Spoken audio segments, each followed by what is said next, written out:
Aspectos importantes de la oración y de la intercesión. Versículo 1 dice: aconteció que estaba Jesús orando en un lugar, y cuando terminó, uno de sus discípulos le dijo: Señor, enséñanos a orar como también Juan enseñó a sus discípulos. Y les dijo: cuando oréis, decid: Padre nuestro que estás en los cielos, santificado sea tu nombre, venga tu reino, hágase tu voluntad como en el cielo, así también en la tierra.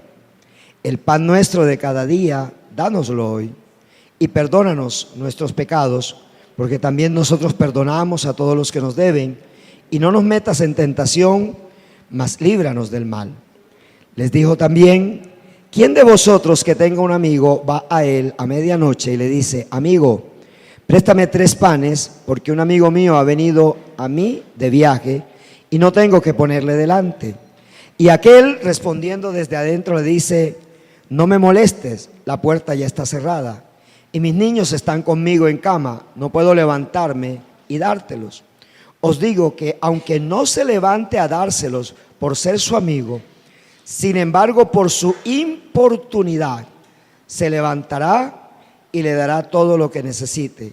Y yo os digo: pedid y se os dará, buscad y hallaréis, llamad y se os abrirá, porque todo aquel que pide recibe, y el que busca halla, y el que llama se le abrirá. Amén. Pasar de la oración a la intercesión, luego ver el poder de la intercesión. Y quiero hablarte ahora sobre el resultado de una iglesia que intercede. ¿Qué podemos ver? Primero tenemos que quitarnos el concepto cortoplacista. O sea, el hecho de orar y de interceder no obliga a Dios a responder inmediatamente. La promesa es que responderá. La promesa es que responderá, ¿cierto? Pero el día y la hora se la debemos a Él únicamente. O sea, no es cuando yo quiera, ni cuando yo lo necesite ver, sino cuando en su perfecta voluntad sabe que eso es perfecto para nuestra vida. Amén. Sin embargo, cuando observamos el texto de Hechos de los Apóstoles, en el capítulo 12, que lo leímos, nosotros encontramos ahí que inmediatamente que Pedro entró a la cárcel, una iglesia comenzó a orar. O sea, una iglesia que comenzó a interceder toda una noche, porque al día siguiente era hombre muerto. Pero quiero decirte algo: la libertad de Pedro ocurre por una intercesión poderosa, pero por un plan que no se puede detener. ¿Estamos claros? O sea, si la iglesia no hubiera orado, de todas maneras Dios hubiera actuado. Porque uno no muere cuando el diablo quiere, sino cuando terminó de hacer el plan de Dios en esta tierra. Eso es claro. O sea, uno no parte aquí, la enfermedad no detiene. Puede que mengüe, pero no detiene el plan de Dios. Y lo mengua momentáneamente, mientras la iglesia se sacude como del knockout. O sea, cuando la iglesia se sacude del knockout. El problema es que nosotros no podemos ser una iglesia dormida, sino tenemos que ser una iglesia despierta. ¿Sí? Entender eso es clave, porque los resultados de la intercesión es despertar a la iglesia. Hoy, pues, aparentemente para lo que somos pocos, pero delante de Dios somos una gran multitud. Delante del Señor, Dios no está viendo 30 personas, Dios está viendo millares de personas. Dios tiene una visión diferente a la nuestra. Por eso Él nos regaló la visión de Dios. Él nos la regaló a nosotros. Se llama fe. O sea, no es que Dios tenga fe, Él es el autor de la fe, pero esa autoridad de la fe Él nos las entrega a nosotros para que tengamos una vista diferente. Y cuando tenemos una vista diferente, no oramos por lo que vemos, sino oramos como lo queremos ver. No sé si lo comprendió. O sea, cuando tenemos la vista de Dios, o sea, cuando tenemos una vista diferente, no oramos por lo que vemos, sino oramos por lo que queremos ver. Esa es la clave. O sea, la clave no es que tú tengas un problema, o la clave no es que tú intercedas por un problema. La clave es que tú veas algo diferente. ¿Sí?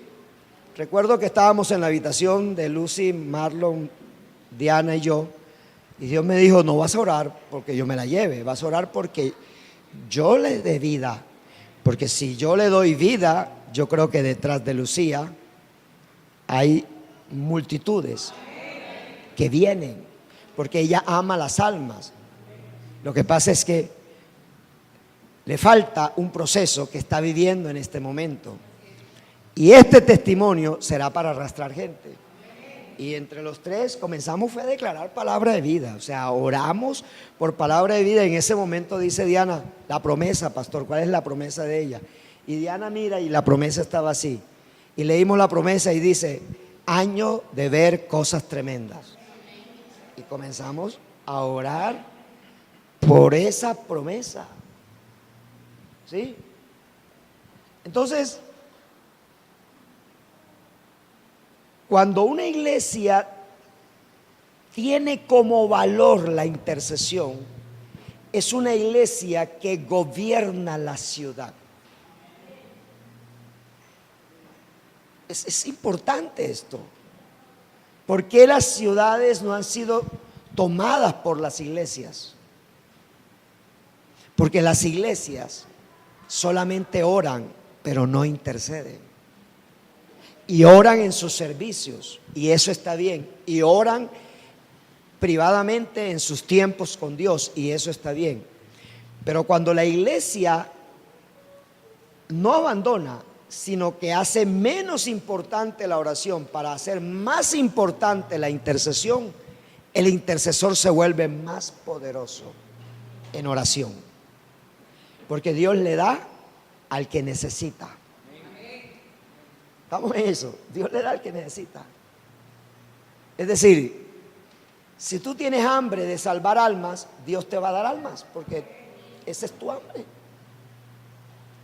Si tú tienes hambre de conquistar más jóvenes, Dios te va a traer jóvenes y te va a meter entre el mundo los jóvenes, porque Dios suele trabajar con los que tienen poder de acuerdo con Él. Así, de sencillo. Poder del acuerdo. Si dos o tres, ¿acaso voy a hacer algo sin hablarle primero a los profetas? Poder del acuerdo. ¿Quién le puso el nombre a los animales? Adán. Poder del acuerdo.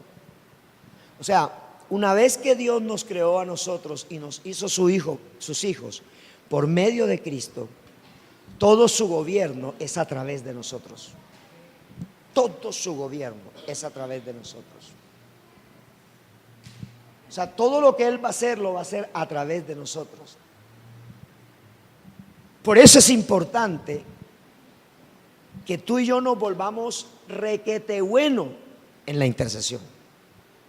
O sea, nos volvamos excelentes en la intercesión. De tal manera que no pase un solo día en que tú con tu compañero o compañera de oración hayas intercedido por algo o por alguien, por una situación de la ciudad.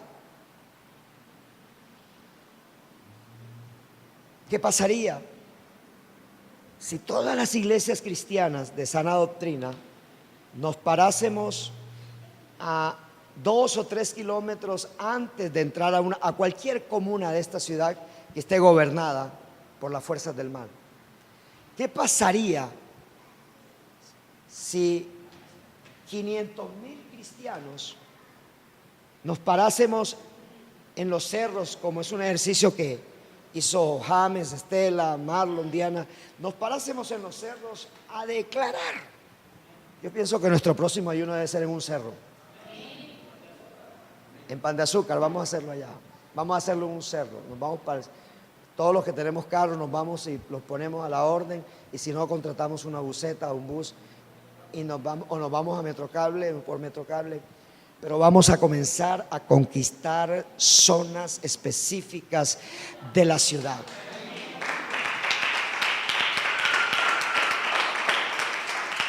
La oración que hacen 4 o 5 personas es poderosa, pero más poderosa es cuando hay una iglesia entendiendo el plan de Dios. O sea, cuando hay una iglesia que ha entendido que fuiste llamado a gobernar,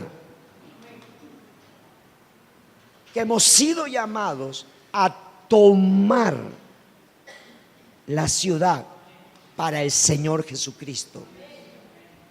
Y no pueden ser declaraciones pletóricas simplemente, tienen que ser declaraciones concretas y convincentes en lo íntimo y profundo de nuestro corazón.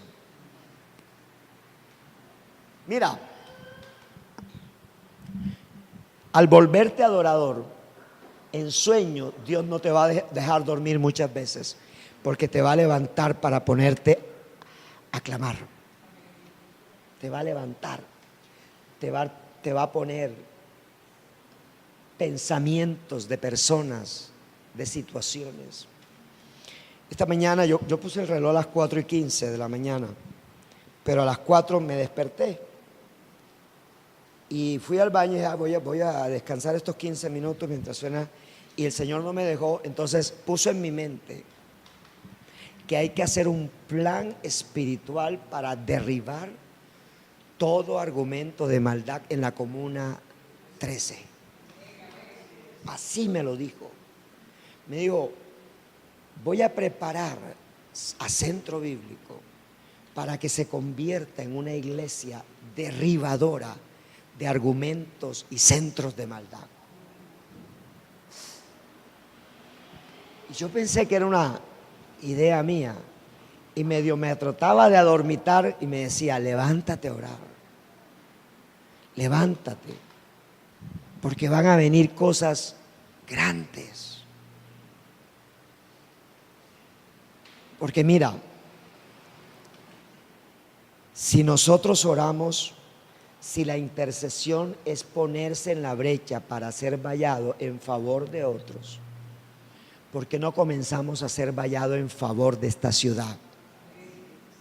No importando cuántos somos en este momento. ¿Por qué no nos dedicamos a unirnos con pastores de la zona y decir, Dios ha puesto esto en nuestro corazón, vamos a hacer ayunos juntos, vamos a hacer una gran convocatoria, no para que nadie se lleve los honores, no queremos llevarnos los honores. Lo que queremos es que la gloria de Dios se vea manifiesta. Usted sabe lo que es ver a un delincuente entregar un arma, entregar una granada, entregar la droga con que dañaba a otras personas. Si lo soñamos, lo podemos ver. Si lo soñamos, lo podemos ver. He entendido que la pasividad de la iglesia le ha dado anchura al diablo. Eso es lo que yo he entendido, que la pasividad de la iglesia, lo que le da a Satanás es anchura para que él opere, para que él trabaje. Y nosotros nos queremos quedar con las bendiciones, y eso está bien, están prometidas, pero ahora vamos a trabajar en favor de otros.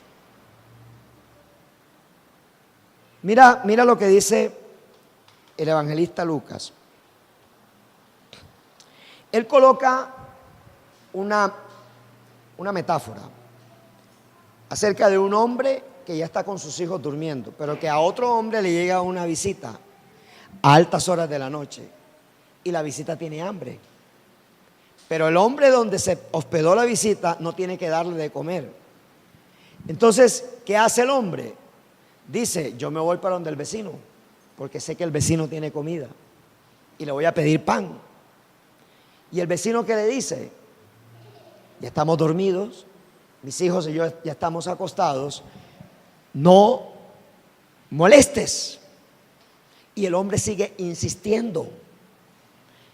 Y me llama la atención que la palabra que usa Lucas es importunar. Y me busqué a la tarea me di a la tarea de buscar importunar en el diccionario. Y es interrumpir la secuencia normal de algo o de alguna persona. O sea, que uno de los resultados de la intercesión es que yo me vuelva un agudo importunador de Dios. O sea, que yo lo importune tanto que digan, vamos a hacerle a José Rafael ese milagro ya, para ver si me cambia la oración. ¿Estás comprendiendo? Es que nosotros somos dados a orar distintos todos los días. Y lo que Dios quiere es que nos volvamos especialistas en importunarlo. O sea, hasta que no veamos un resultado, no cambiemos la oración. Dele y dele y dele y dele. Por eso en el 10, versículo 10 dice: pedid y se os dará, buscad y hallaréis, llamad y se os abrirá. Entonces, para yo ver resultados de que me den, de encontrar y de que me abran una puerta, yo tengo que pedir, buscar y llamar. O sea, me tengo que volver experto en esas tres cosas. Me tengo que volver experto en pedir, me tengo que volver experto en buscar y me tengo que volver experto en llamar. Porque cuando me vuelvo experto en esas tres cosas, tengo el certificado del cielo que dice intercesor aprobado. Así de sencillo. Intercesor aprobado. ¿Por qué? Allá viene James, allá viene Vilma, allá viene José Rafael, allá viene Marina. O sea, que Dios se rasque las caras, la cabeza no sé qué se va a rascar, ¿cierto? Pero que Él diga, me van a importunar. O sea, el entendido es esto. El asunto es que nosotros no tenemos metas específicas para orar. Y cuando no hay metas específicas para orar, tú oras de cualquier manera y a cualquier hora y con quien sea. Pero cuando tú tienes metas específicas para orar, tienes para cada meta un intercesor, o sea, un compañero de intercesión. Tienes para cada meta un enfoque de esa meta. No la suelto hasta cuando Dios responda. ¿Estamos claros allí? O sea, la viejita iba donde el juez. ¿Cada cuánto iba? Todos los días. El juez se iba de vacaciones y la viejita iba a la casa. Y Jesús dice que el juez es Dios. Dice en la enseñanza que el juez es Dios. ¿Ya? Él lo compara.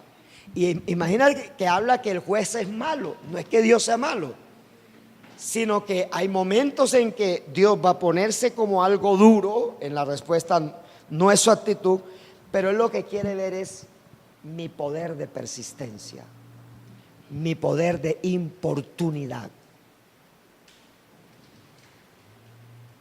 Y yo encontré algo que me pareció supremamente interesante en el pasaje de Pedro saliendo de la cárcel. Se los quiero compartir, me pareció súper interesante. Aparecen 7 resultados de una iglesia que intercede allí en ese capítulo. Si quiere lo vamos colocando versículo por versículo. Colocamos primero Hechos 12:7, Hechos capítulo 12, versículo 7. Hechos capítulo 12, versículo 7. Encontramos cómo una iglesia responde. cómo Dios responde al clamor de una iglesia. El versículo 7 dice: y aquí que se presentó un ángel del Señor y una luz resplandeció en la cárcel, y tocando a Pedro en el costado, le despertó diciendo: levántate pronto. Lo primero que yo veo es que Dios comienza a obrar de manera sobrenatural, de manera prodigiosa.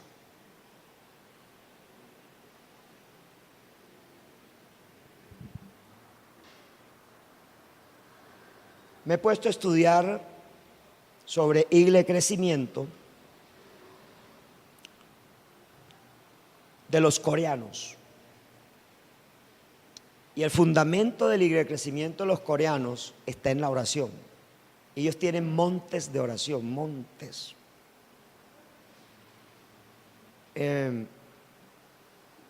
Pueden salir del culto el viernes y se pasan toda la noche en ese monte de oración. Suben al monte de oración y bajan el sábado para irse a trabajar sin dormir. Y luego ya sí trabajan y se van para su casa y ya regresan. El éxito de la iglesia coreana, de Corea del Sur, que es la iglesia cristiana, el 60% de la población coreana es cristiana. El éxito de la iglesia coreana ha estado en la oración y en fortalecer los grupos en casa. Es el éxito de la iglesia coreana. Y toda iglesia coreana que se respete, desde la más chiquitica hasta la más grande, compra un lote para no construir, sino para levantar una montaña de oración. O sea, ellos tienen la convicción de que hay que subir al monte a orar, y lo hacen literalmente. Y ellos han visto a través de la historia del cristianismo, que comenzó después de la Segunda Guerra Mundial, que la iglesia de Corea es sobrenatural. Es una iglesia que construye iglesias, templos sin ningún obstáculo. Es una iglesia que usted los ve, no sé si usted ha visto a un coreano que sale por enlace, que todo el mundo está todo serio, todos bien vestidos, ¿no? Todo bien, pero todos quietecitos, no se mueve. Y el amén lo dicen hasta sin mover la cabeza. O sea, así, quietecito. Y uno ve un sermón de ese tipo que es lee. No levanta la cabeza para nada. Pero esa iglesia hace 4 celebraciones los domingos y cada celebración es de 5,000 personas. Y uno dice: Señor, yo me vuelvo un loco, yo salto, yo grito, yo esto. Dice: el secreto no está en el pastor, está en la iglesia. El resultado no está en el pastor, está en la iglesia. Porque el pastor sí pasa tiempo con Dios, pero la iglesia tiene que pasar más tiempo que su pastor con Dios para poder ver un resultado diferente. Porque a nosotros nos tiene que doler los perdidos, el drogadicto. Yo pasaba ayer por ahí, por la acera, no sé si algunos alcanzaron a ver a un tipo, no sé si drogado o borracho. Dice: Señor, no sé qué hacer. No sé qué hacer. No sé si despertarlo, no sé si levantarlo. Entonces, ¿sabe qué me dijo el Señor? Entonces, todos a meterse a orar para yo revelarme. No para que tú lo levantes de esa condición, sino para que no lleguen más a esa condición. No es para que lo levantes de esa condición, sino que yo te voy a enseñar es para que no lleguen más a esa condición. ¿Estamos claros allí? Porque muchas veces, mira, estamos con la pastora llevando el grupo de donde Lucy, y ese día estaba su hija Cindy, y le pregunté por la fundación. Me dijo: pastor, me cansé del asistencialismo. O sea, me cansé de darle a la gente para que siguiera igual. Eso es asistencialismo. Tú le das un pan, tú le das una moneda, tú le das un regalo, pero la gente sigue igual. Entonces me dijo, decidí cambiar por organizar otras cosas diferentes en donde ayudo a la gente si quiere ser ayudada. O sea, entiende esto, asócialo a lo que estamos tocando en el tema de hoy. O sea, podremos formar fundaciones para levantar drogadictos o restaurar drogadictos, o podemos formar fundaciones para que no hayan más drogadictos. ¿Cuál de las dos prefieres? Yo prefiero la segunda. O sea, pero eso parte de una iglesia que tiene convicción que delante de Dios está la respuesta y que Dios te va a dar la respuesta. O sea, no es lo mismo traer a nuestros hijos a la escuela infantil el domingo que tener la casa como una escuela infantil todos los días. No es lo mismo, porque allá está siendo educado a la manera de Dios a través del sacerdote de la casa. Entonces las estrategias en la guerra espiritual, en la intercesión, es más proactiva que asistencialista. Es proactiva porque es esperar, es demandar el poder de Dios para que hayan cambios. Eso es lo que hace la intercesión, demandar el poder de Dios para que se generen cambios. Por eso, cuando oramos, nosotros estamos viendo obrar prodigiosamente a Dios. Pero observe lo que dice el mismo versículo 7. Dice, y le despertó diciendo. Entonces, la intercesión de una iglesia trae como respuesta el despertar de la iglesia. El despertar de la iglesia. Hoy estamos retomando algo que dejamos hace 7, 8 años atrás, o que yo reconozco que como pastor lo traté de delegar, y resulta de que no se puede delegar lo espiritual, se puede delegar lo que se haga terrenalmente, pero lo espiritual no se puede delegar. Podemos tener socios espirituales, los líderes, los coordinadores, cada una de las personas que nos apoyan se constituyen en socios espirituales para poder hacer avanzar el reino de los cielos. Porque juntamente con el proyecto de abrir una obra en Medellín o de levantar una obra en Medellín, vienen las estrategias que Dios da por medio de la cabeza para que sea derramada hacia abajo. Nunca tu hijo podrá responder por su casa, por tu casa, si no ha sido preparado para responder por ella y si no tiene la edad y la capacidad económica para hacerlo. Es lo mismo con nosotros. Dios va a despertar el espíritu intercesor en esta iglesia, y lo que tú hoy ves como 20, 25, 30 personas, no sé, las que estemos aquí, mañana seremos multitudes. Mañana podremos salir a las calles y de esta manera impactar. Lo tercero, la intercesión rompe cadenas de opresión. Tercer resultado, como intercesor tú vas a ver cómo se rompen las cadenas de opresión. Lo cuarto, eso está en el versículo 7. Yo dije lo tercero, ¿verdad? Lo segundo que dije, despertar. Lo tercero, depresión. Lo cuarto está en el versículo 9. Pasamos de la visión a una realidad diferente. Es decir, con la intercesión yo construyo una realidad diferente. Eso es lo que hacemos. Vamos, al interceder tenemos la visión de Dios. Y al tener la visión de Dios cambiamos la realidad. Porque el que va a cambiar la realidad es Dios. Está en el versículo 9. Dice, y saliendo le seguía, pero no sabía que era verdad lo que hacía el ángel, sino que pensaba que veía una visión. Es decir, la intercesión de la iglesia allá en la casa de Juan Marcos le hizo cambiar a Pedro que no era una visión, sino que era una realidad. Lo quinto, ¿cierto? Lo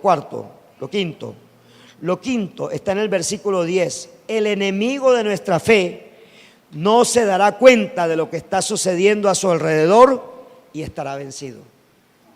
Es decir, mientras la iglesia oraba, el diablo estaba siendo confundido y Pedro salía de cada una de las puertas, a pesar de que habían 4 guardias de 4 personas.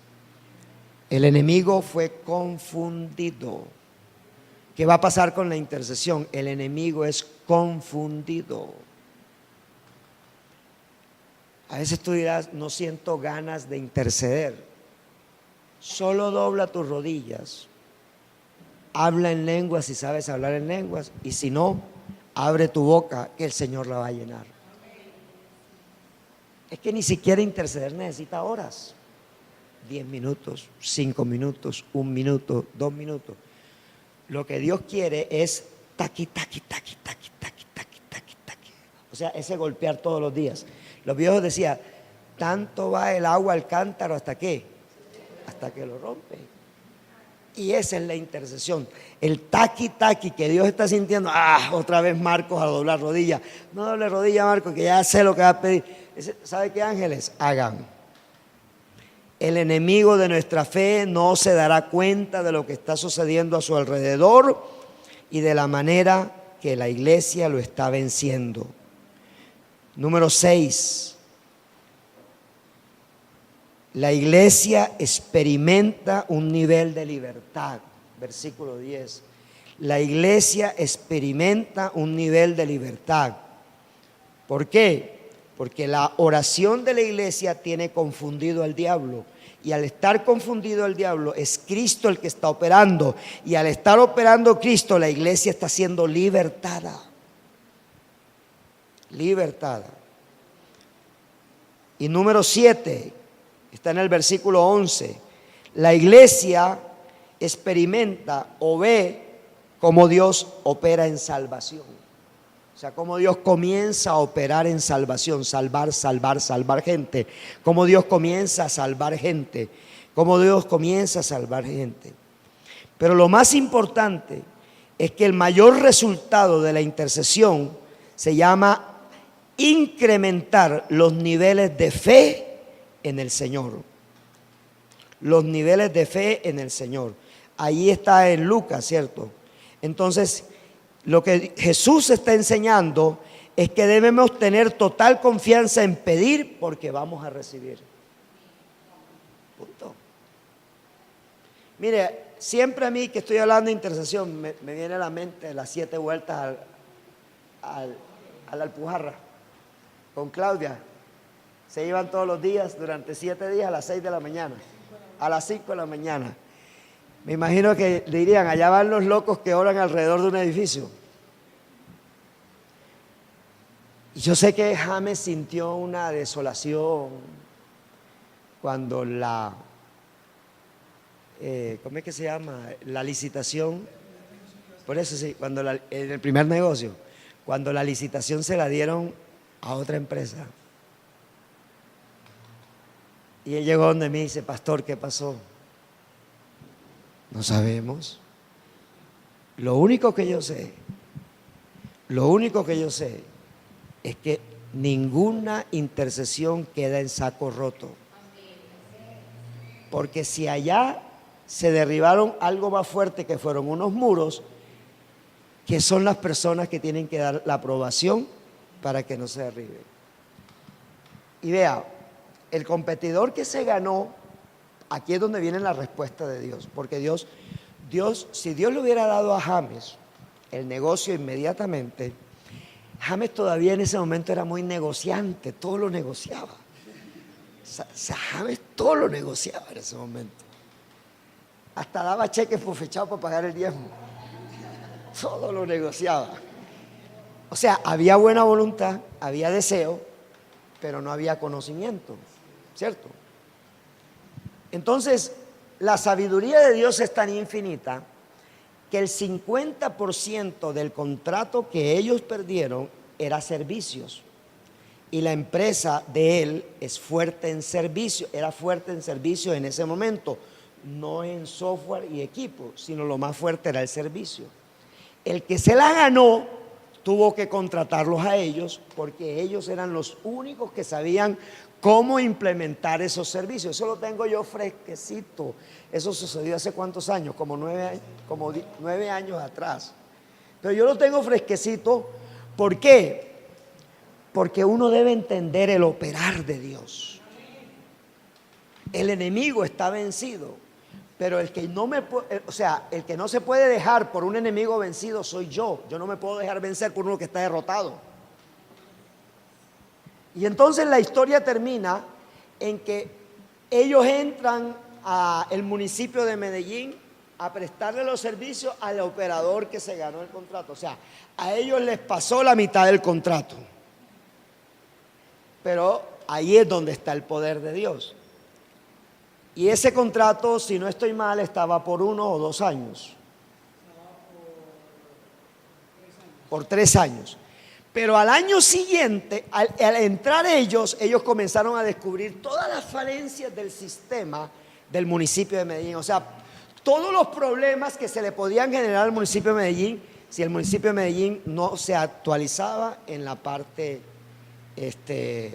tecnológica, en todo el tema tecnológico. O sea, ¿cuál fue el camino que Dios usó? Dios sí derribó los muros, pero no como como James lo quería ver. Lo derribó de otra manera. Pero hoy tienen 9 años o tienen 8 años de ser los únicos proveedores tecnológicos en lo que ellos saben manejar en el municipio de Medellín. Y de allí esa experiencia la replicaron y se fueron para el municipio de Río Negro, de Envigado. Y de ahí ha venido una serie de experiencias importantes. ¿Iba a decir algo? Eso que está diciendo el pastor es bien valioso porque, bueno, ocurrió lo que el pastor acaba de decir, pero el propósito fue mayor porque estaba en la vida de las personas, porque recordemos que el Señor, esos son, digamos, excusas que el Señor se inventa para uno tener contacto con alguien. El director de ese proyecto, que era el director de infraestructura de la alcaldía de Medellín en ese momento, ya tiene más de 3 años de haber entregado su vida al Señor y está firme él y la esposa. O sea, a partir de ahí es que mire, Rodrigo, y Rodrigo me refirió a este joven que está aquí, que me buscó, que él trabaja en la alcaldía de Envigado, ¿cierto? La mayor parte del negocio nuestro, digamos la proporción en ese entonces, podría ser un 10% negocios con gobierno, el 90% restante era con empresa privada. Hoy día es 75-80% gobierno y el resto sector privado. Pero vienen, o sea, detrás de eso son vidas de las personas. O sea, es que el propósito es superior, el propósito del Señor es superior. La respuesta no es como estamos orando, sino como la interpreta correctamente el Espíritu Santo. Esa es la clave. Porque oramos tan mal que el Espíritu Santo tiene que llevarla correctamente a la presencia del Padre. Todos oramos mal. Él lo que hace es, Padre, lo que Él quiere decir es eso. La traducción, ¿cierto? En realidad lo que quiere es esto, ¿cierto? En realidad lo que quiere es esto. Sí, pero es que te da mucha vuelta, pero lo que quiere es esto. Eso es. O sea, el resultado de la intercesión sigue siendo una intervención divina a favor de nosotros. Una iglesia que cambia historia. Una iglesia que aprende a pedir. Una iglesia que aprende a tocar la puerta. Una iglesia que aprende a buscar lo espiritual, porque lo material está garantizado. Viene solo.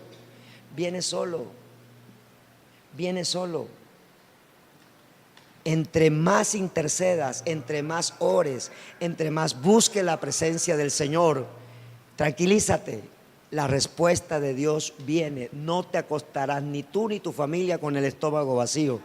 No dejarás de pagar un servicio público, no dejarás de pagar un arriendo, no dejarás de pagar. Yo Yo siempre voy donde Diana y le pregunto, Diana, ¿y cómo le fue en el mes? Ay, pastor, pero si usted nos enseñó fe, nos tiene que ir bien. Pero, ¿y la platica? No, no hemos recibido platica, pero estamos bien. Porque eso es lo que hace interceder.